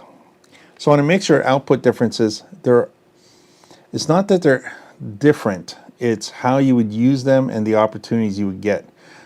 So on certain mixers, it's a good point. Let me get the mixer back up here, because outputs are very reasonable to look at. So if I'm going to go output on a mixer, GoPro, there we go, let's get that. So over here is where we got all our outputs in this particular case. We have pretty much all the big ones we want to see. We want to see our control room. Control room is basically, in this case here, the same as our headphone. So they give you control room and headphone. So basically I can have like some studio monitors, or I can have my headphones on, which is also good if you're doing a house of worship and they need you to set up for a secondary room, because a lot of people do set up for MOS, stuff like that. We need that second room set up. You can use that control room to run extra speakers. If there's any special weddings or special services you're doing where you need to set up in two different spaces, or somebody wants you to hook up speakers outside or in a hallway area and you want to control those separately. Remember, as a DJ, you can listen to your music and all that through your controller. So you can use this headphone option here through these actual units here and hook up a proper set of speakers to it through a proper cable connection. So if you're using the control room settings, you can then use a balance cable, so a TRS, and you can run that to wherever you need, or you can run this to your wireless system and then go wireless to the outside speakers. And again, like I said, I've seen churches where they have so many people, not enough room in the church. That's a good way to get the sound outside. That's a good way if you're doing a service where the certain families are separated. That's a good way to do it. And I do like the way it gives you proper sound control and sound quality from here. So I can use this. Mixer has an option to choose this control room to be what I have on the monitors. So I'm listening to this. Or if I have the main, so if I want it to be the same as everybody else, so I can choose that, and this way I get a lot of options with that control room output. Much better than just trying to use adapters on a headphone jack, because it's just not going to be the same. Now, the line level coming off of the actual monitor is also balanced or unbalanced, and again, it's basically cutting out the main, and it's running straight off of the mixer. You're setting your second set of level outputs. So there's my levels at the bottom here. If I turn this all the way up to the exact, it's going to be the same. Now, certain mixers may have pre or post, and if it's that, then you're not going to get the EQing of the actual setup on the system. So you just have to check your mixer. Pre means that it's pre either the level, which is normally what it is, or post level. Now, sometimes it can be pre actual settings, which means it's pre the actual level settings and the effects, or it's post that. So you just have to check on your particular mixer to see how that monitor output aux works. Now, by the way, a lot of times people poo-poo on the, oh, my mixer has a 3.5 channel setting. It's like, oh, they're jipping me off of that.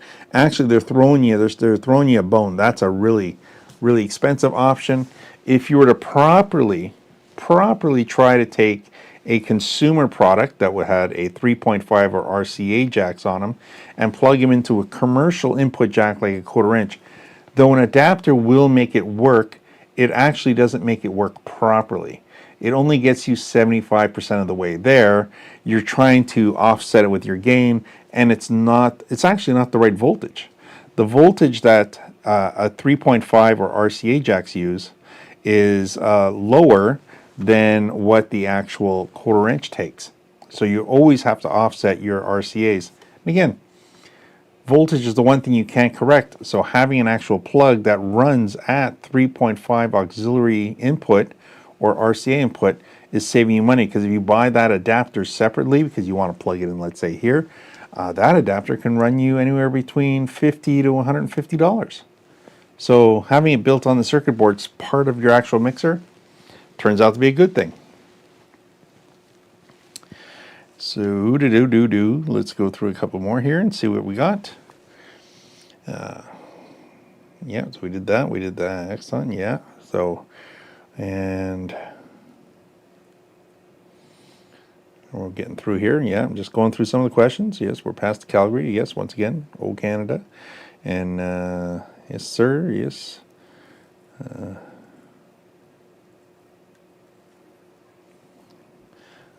So, Rick May mentioned that the 4412 is like a sub, $1,000 speaker. Now, see, that's a good question. You could probably set it up to be a sub, but they're still not. They're amazing bass drivers in them. And again, you're playing at home, so it's different. So at home, you definitely can tune it up so it really achieves some massive bass out of it. So that is a big positive.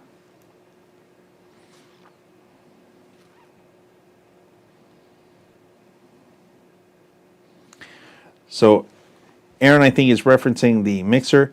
I'm not, if you're asking if it could be run by an iPad and that's about the mixer, I was assuming, I wasn't saying. I was assuming, so my apologies. I'm just thinking for the price there must be an app for it, because that would be an option. I say that because a lot of speakers today have the ability to run off an app. And that app will be on your phone, your tablet, your iPad, your iPhone. And if some of the speakers are very impressive, they can work pretty much as an actual digital mixer. So if you look, you're in Canada, so I'm not exactly the right speaker to preach about, but a good example is if you go look at the Harbinger 4412, 4415.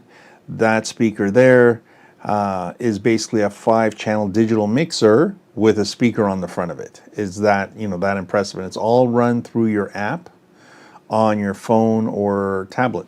So very impressive. Not the only speaker. I'm assuming some other speakers. I think Alto does that. So if you're in Canada, Alto is your option there. And then of course, the more money you throw at it, the fancier that can all get. But I'm sure, and I know that a lot of the new digital mixers that are just basically a bunch of XLR plugs on, and you just plug your shit in. You don't have to buy the controller. You can just run that all off of an app through a tablet, and it just works naturally that way.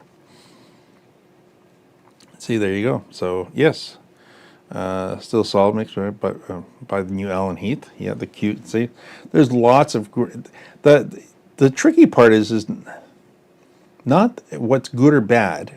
Not even the price points, but making sure you buy the right thing for you. And that's always like, some products are just awesome. You buy it and it's like I've got an antique, a collector's item, basically for fun and for just great time. I've got a 1991 Mackie 8-bus 32-channel mixer with full rack LED board. I'll show it one day. It's a full-on analog, of course, because it's from the 90s. And I don't need it, it doesn't, you know, I've had to add all kinds of shit to it just to make it work for what I want it to do, but it's just a toy and it's fun. So it's one of these very popular in the churches, so it's very easy to find one secondhand. But does it work? No, works enough for me to be happy with it though.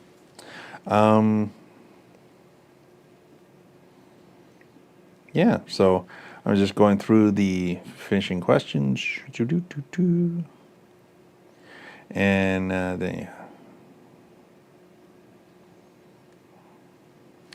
well, there you go. See, that's a nice combination there. You know, you get the Bose L1, you know, Pro 8 column array on a Yamaha. And you can't complain about that. You still, remember, the most important thing, even with Bose, because it has no highs and it has no lows, it must be Bose. I say that just because, you know, somebody who buys Bose has got some spare money. Buying Bose is like buying a very fancy car. So you'll never do wrong with the Bose as long as it's the right speaker for what you're going to use it for. So the Bose Pro 8, I think, is a very nice but scale size. Let's take a look-see here. Let's see if we can't find this here.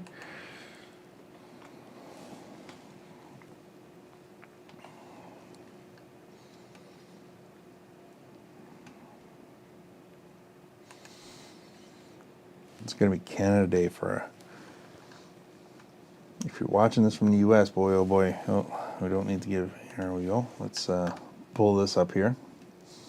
I do like the Bose. I mean, I always joke about them because, you know, they're the first, can't go wrong with speaker.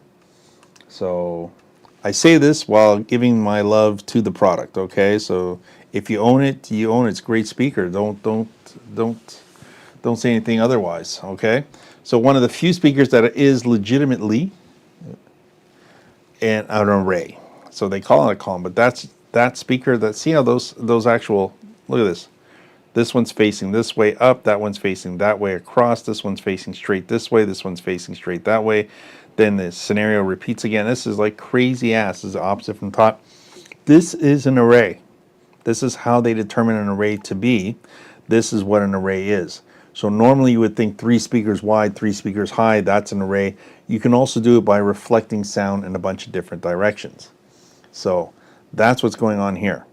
Now, this is also, by the way, for people of my age group, if you remember, Bose used to sell what's called the Acoustimass 5 speakers. The cubes that pivoted and twisted, and you used to buy them at Costco, and they sold them at Future Shop, Best Buy, all those kind of places. They were 5 module twisty speakers, and you would basically have them all around your room. You'd have your home theater sound set up, and I'll, you know what, do one better. I'll just go here and go Bose.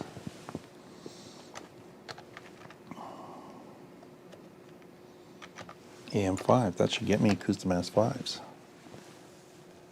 Yep. So we'll got some images here. We shall pull up an Acoustimass system. And for all those people who go like, oh yeah, that's a pretty old school shit. There we go, and that's Acoustimass 5. So these speakers would tilt and pivot and do all that kind of stuff. Okay? They took that and they turned that into, because this is over, right? Nobody was buying this anymore. This was a dead product after 20 years, 25 years. I mean, it was beautiful, absolutely beautiful. That's a bass module, okay? They turned that into this. There's our bass module. There's our Acoustimass speakers. Genius how they recycled their technology. But you know what? There was nothing wrong with it in the first place. It was the world that it belonged to went away. Like, people stopped having home theaters. One day, don't ask me when it happened, we went from everybody having these big audio systems in their houses, and then somewhere in 2010 they all disappeared. All vanished. So that happened. And Bose went and reinvented themselves and created this. Very smart, very smart. So, do I like it? I like Bose. You plug a Yamaha into it. I think if you go back 10 years ago, buying a Yamaha wasn't just a good buy. It was, if you were looking for quality, it was a must do, because if you were going to buy a mixer in the $300-$400 range, you'd probably be buying a Mackie or a Yamaha. If you were more into a band or surgical precision quality high fidelity, you'd buy the Yamaha. Again, I have always owned Mackies, and I've always been a big fan of selling Mackie mixers more than selling Mackie speakers. There's nothing wrong there. It's just popularity for the speakers wasn't there, but it's always been a thing. So I'm just trying to get back to my live stream here so I can get to the chit chats. Yep. So that's always been my thing. Set it up the same way though. You can run into the same problems with a Bose L1 system. If you don't have enough juice going to the speaker, and I'm talking about getting just the right amount. We want to be at unity or just below. So being +3, -3 is your fancy dance show that you're going for. Alan Heath. Alan Heath is it's like BMW. That's that kind of brand. I can put a car brand to every audio brand.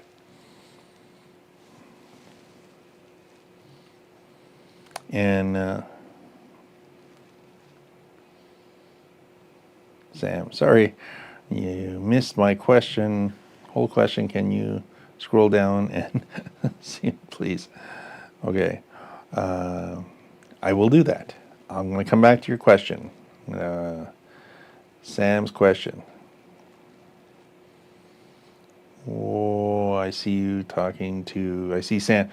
I see Sam talking to. There we go. Is there an output difference? I remember talking about that.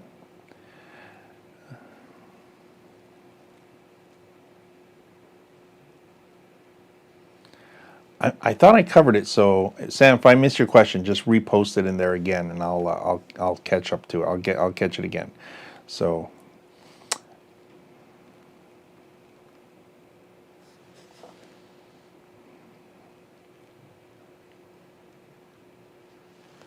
So, and I'm just trying to play catch up here.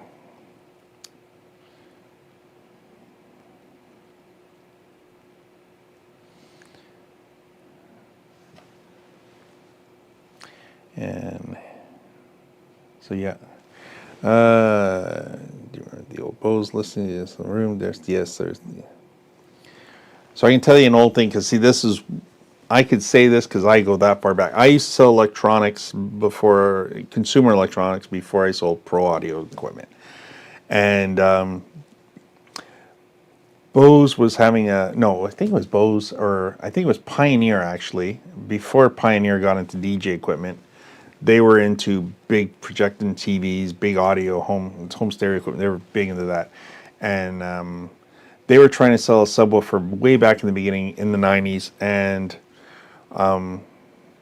they had a sub set up next to the TV on the display section. So they had a big Pioneer TV, which they used to sell back then, was like the best TV you can buy was Pioneer TV, and they had the subwoofer set up next to it, but they knew that it wasn't going to sound the same as it would at a house. So what they did is they put a bench for you to sit there and watch the TV and listen to the surround sound system while Top Gun played. And they put a footrest. They put a stool in front of it, a bench that was part of it. And they put a play button on top. But more importantly, they put 2 more subs inside the box that nobody knew about. That customers didn't know there was 2 more subs in that box. So this was when you sat there in front of the box watching the TV, that you weren't listening to just the subwoofer playing in front of you, because you can get up and go, oh, look, the subwoofer's playing. It's so pretty. It's so nice. Look at the bass. But when you sat down in the chair, there was 2 more subs literally right in front of you to pretend like it was working.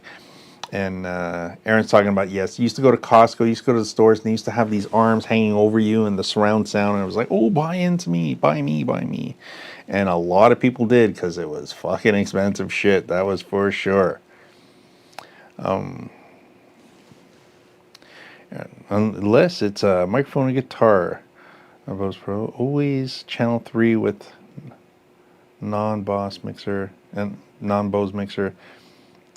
Yeah, see, Bose is very particulars. They, even with their L series, they're very proprietary about, you know, you have to buy their modular pieces. So that tends to be my biggest downfall, is that they're very proprietary. They're always making an excuse to buy more of their equipment. They're kind of like Apple that way, and I'm not mocking Apple because, I mean, so many people own it. But it's like you're in their garden and they want to keep you there. So that's always a big thing.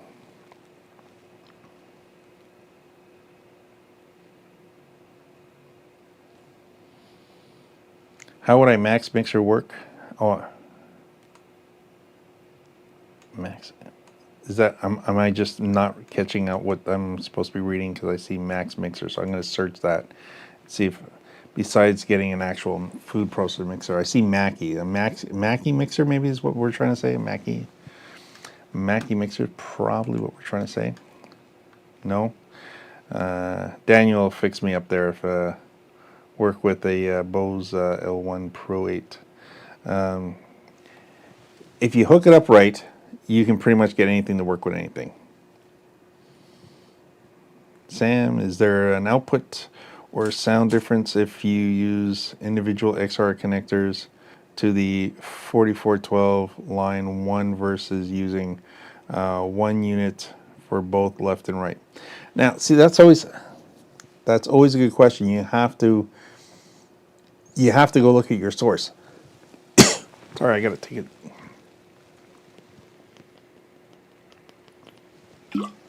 Ooh, there we go. Okay, so let's say we're looking at what I have here. And this is all I had, okay? So I'm gonna swap this over here.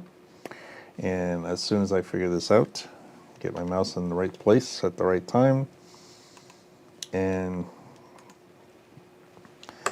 if we're doing this, if you're running, you can run an entire concert in a hall, in a stadium, wherever you want, in mono if that's what you choose. But then you have to make sure that every single piece all the way to the beginning is in mono. So if I had two sources, if I had only left and right option here, I'd have to run them in mono, in mono right in the top here, and then run one cable off the left and run it, and then it would work. So if I literally did that right now, this speaker would sound the same either way. I can turn these guys to the left and right, and then I have to make sure that I run two cables out because I made that choice to do this. So I need two cables because I made the choice to go left and right here. So if I do that and I play something on the speaker, now you won't hear it because I don't have one mic on it, but you will know the difference if I pull the plug out on one of these guys. Because now all you're hearing is everything that's on the left channel. You're not hearing the right. That's going to be the big thing. But if I want, pull this guy back in, that defines the song a bit more. But if I decide to just take this out, unplug that guy, I can now unplug the right channel here. Outside of volume, because I'm only running the one speaker now, or the one channel input, I'm not going to compensate. And that's it. I have no worries. Everything's running just fine. That's how you would get one channel out. This is exactly the same. Now, I am losing a bit of the audio because this is still on, and my phone, this combo set is actually cutting off this actual channel. So this is actually supposed to be my right channel. So unless I turn this guy off, that's not going to work right. But you get the idea. If I have one dongle plugged into it or one system plugged into one channel, I'm playing both left and right into here, then I can go all the way. Or if I'm playing both of these like I am here now, I can just make sure that both these are set into mono. And this is another common problem a lot of people do. This is going to give me mono. So I've got this guy. Everything that's playing on the left, everything that's playing on the right is going to come through here, down here, to here, and come out of this one cable into that one speaker. So I'm fine. I can even plug in the speaker into the next speaker if I wanted to, and I'm fine with that too. A lot of people are going for a stereo signal, and they miss the one obvious thing, is they plugged everything in stereo, but then they forgot to do this. Now, I'm going to give one big tip for doing a live show, doing a DJ set, doing anything like that. If you're running 2 speakers, you're running it in stereo, don't run it like this. Because you're going to have people that are standing in front of the left side of the room and people that are standing on the right side of the room. And if they're off axis, so let's say they're basically left or right of you from the center of the DJ table. So if your speakers are equally parted, your speakers are off, you're in the middle. If they're standing on this side, they are more likely not to hear that speaker because they're out of axis. That speaker's only got a certain distance. They're standing over here. So what you want to do is compensate. I would go like that. Why am I doing that? It's because I'm still going to feed 50% of the left signal into the right and 50% of the right signal into the left. So this way I still have separation, but it's filling the space more and people are going to hear everything. If they can hear some of it, they'll hear all of it because it'll just fill in on its own. It's our ears, they'll naturally behave that way for you. So that's a tip, a trick of the day for setting up your pans, your left and rights. Back to the questions.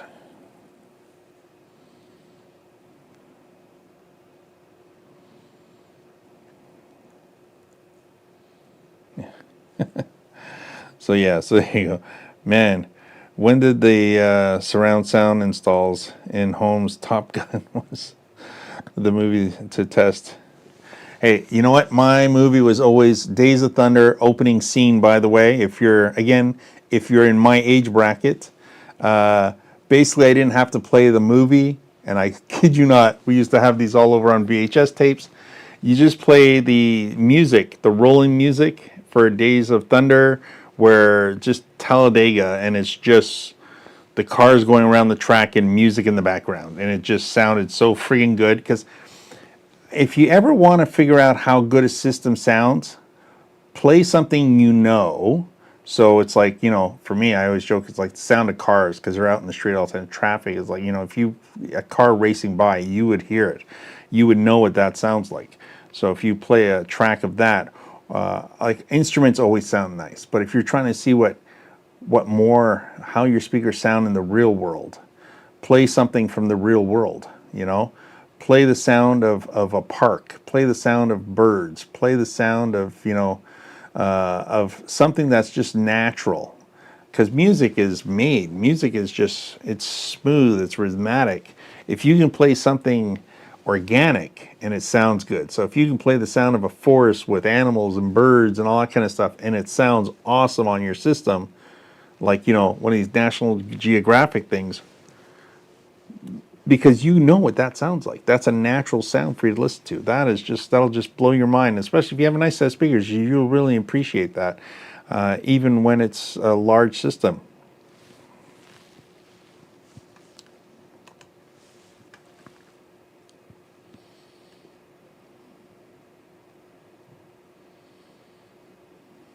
So I'm just going to catch up on the questions.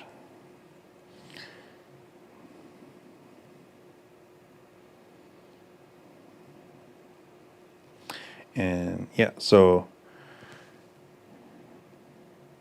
DJ Pula is, yes, how does it work? EQ on a mixer to cut low, mids, highs, and again, yes, and you have EQs on speakers. All right, so that's a great question. We didn't cover that, and that's a wonderful question because I've talked about that in the old mini videos. The difference between having a mixer, and let's get the camera in the right spot here. So this is a very good question. So the difference between having EQs here and having EQs on your speakers, or having an EQ on the mixer. So if you have a mixer that has a whole 7-band EQ system set up on the side of it, which I have lots of mixers that are like that, these are uniquely set up per channel. So if I have microphones, I may, like I said before, I may like to add a little bit of the bass onto it, or maybe I might even want to cut that out depending on if I'm having a rumbly sound problem. I may decide to push up the highs, the mids, and take down the highs so I get less of this or puffiness out of the voice of somebody speaking on a microphone.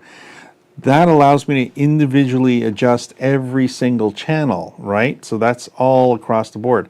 Now, if I'm looking at my speakers, the EQ on my speakers are specifically for EQing the room. So if you go into a gymnasium, for example, and you're doing a school dance, you're going to want to go on the speakers. You're going to dial off the highs a little bit if you don't have an EQ to do that specifically. The reason why you're doing it is you're trimming it off because the room is very hard. It's hardwood floors, it's concrete walls, it's hardwood seats, or there's no seats at all in there, or it's plastic. You're dealing with a very hard reflection material in the whole space, and your speakers tend to be higher up, and they tend to be shooting across the whole space to get over everybody's head. Then you get the opposite. If you set up into a hall where you've got 150 chairs with padding on it, you've got windows with curtains and drapes everywhere, you've got mostly carpet, some wood, so you've got a very soft, sound absorbent area, you may decide to dial off the sub, but more importantly, you may want to bring up the highs just a little bit to compensate for that space. Also, if you're doing a large open space with not a lot of people, you're going to want to do the same thing. You're going to want to look at it and say, I need to add a little bit more bass up front. So I'm going to bring up the bass a little bit on the speaker, and I'll bring the highs off a little bit because people will be close and there won't be a lot of density there to absorb the sound. So, and then the same happens the opposite way, where you may be in somebody's home, and then you're going to probably trim the highs off because you're trying to get more mid in there. And again, if they don't want the volume higher, because you're in a closer space, you may add a little more bass just to give them the bottom end at lower volume levels. So you're compensating the bass, you're adding in more lower frequency at a lower volume level to compensate. Because once you get about 50% on the volume levels on the back of your speaker with your mixer running at unity, you shouldn't be adding any more bass to your speakers because you're reaching the threshold of volume capability. You're going to be starting to push it closer and closer to the limit, and you're not going to want to be adding, because remember, if you add 3 dB on the bass on your speaker, you're taking 3 dB off the top of your master volume on your speaker because you've added it somewhere else. So it's basically the master volume is the sum total plus or minus of what you've done with the bass and treble. So most powered speakers are biamp. That means they have an amp for the top, the tweeter, the highs, and then they have an amp for the bottom. So it's very easy to think about the math and look at it that way. If I've gone +3 or +6 on the bass, that means if I had it flat and I normally get to go about, let's say, 75% to 80% on the volume level at unity, if I add 3 or 6 dB, I'm going to have to turn that down a bit because I'm going to reach that threshold at maybe 55, 65% on my overall volume on the speaker. Now, if I minused the bass by 3 or 6 dBs, I'm now going to be able to get from 75 to 85% because I've given myself some more room. Same thing will apply with the highs. If I've added highs, even though I'm only dealing with one volume knob, I have to remember, hey, I added 3 or 6, so now I'm not going to be able to reach that peak, that higher end, even if I've dialed back the bass, because guess what? There's no compressor in there. There's nothing to regulate that as the volume goes up.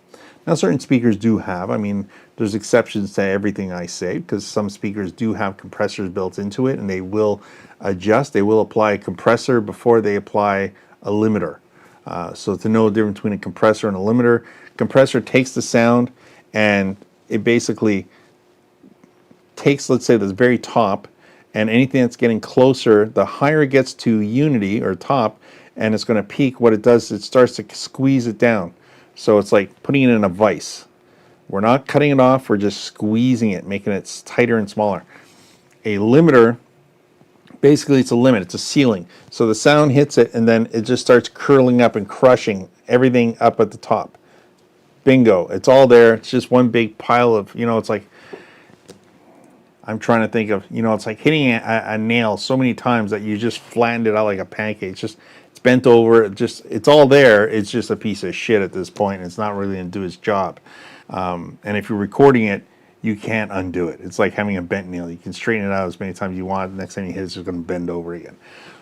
Same thing happens with the audio. If you're playing it and the limiter, every time you see the limiter, it's starting to compress the signal on top, because it's not necessarily it can't bring the speakers up anymore. Could be the volume, the gain levels can't exceed that point, or it's feeling a lot of resistance off the speaker. So these things all happen. And what happens when you see the limiter and you're going, wait a minute, I don't have a lot of volume going out on it, but I'm getting the limiter. What you're seeing is you're seeing a lot of voltage hit it, and there's no amperage behind it. So it's just freaking out. So you want to make sure and get your gain levels straight into, as much as possible, into the speaker, then turn up the speaker to the size of the room. Dun, dun, dun, dun.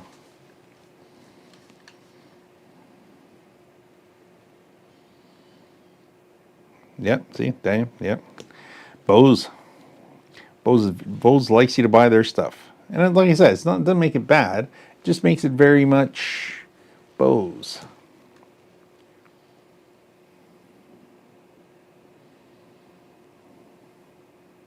Yes, yes. I used to have a friend who I had a big home theater set up in this house in the rec room here before I did all this, and he used to come over back in the day and just listen to THX sounds. So just to hear that THX sound when rolling the movie. Don't need to watch the movie, just play the THX part. So, yes. So there we are. And that is going to be the show for today. I want to say thank you to everybody. And remember, if you're ever looking for something cool to listen to, just find a soundtrack to something that's, natural, nature. If you want to know what your speakers sound like, if your speakers can sound like a walk in the park, literally, you got an awesome set of speakers. I don't care what you bought. Well, there you go. I hope this helped you out today. Maybe I'll see you in the next video. Thanks for watching. See you next time. I'm going to find the end button sooner rather than later. It's here. Bye for now.